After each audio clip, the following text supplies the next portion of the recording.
Hi everyone, this is Pastor Sharf with your weekend worship preview of what's coming this Sunday at Grace. How do you get right with God? That's kind of the central question of all serious-minded religious thought. And ever since the fall into sin, the humans have dreamed up all sorts of possible solutions to this question.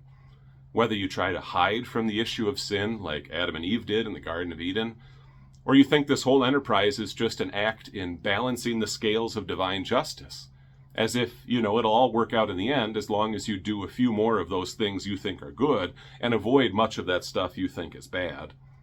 Or maybe it's just a comparison game after all.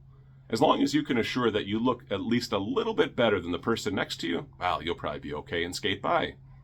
But that's not how any of this works.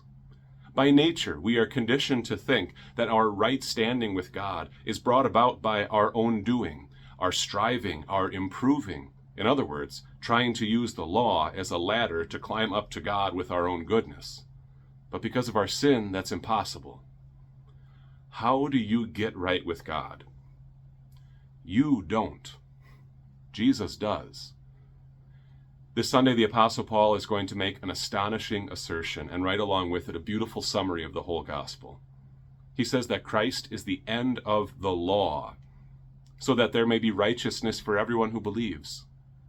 Gone are the attempts to try to claw and scratch our way into God's good graces by our own doing, and instead we are turned in faith to see that in Jesus, the fulfillment of the law is perfectly ours. His life for ours. His forgiveness covering our sin. His righteousness coming to us as a gift by faith. Come join us this Sunday for worship at 7:45, 9, or 10:30. We're not going to have a Monday night service on Labor Day, so we hope you can all make it on Sunday. God's blessings on your week.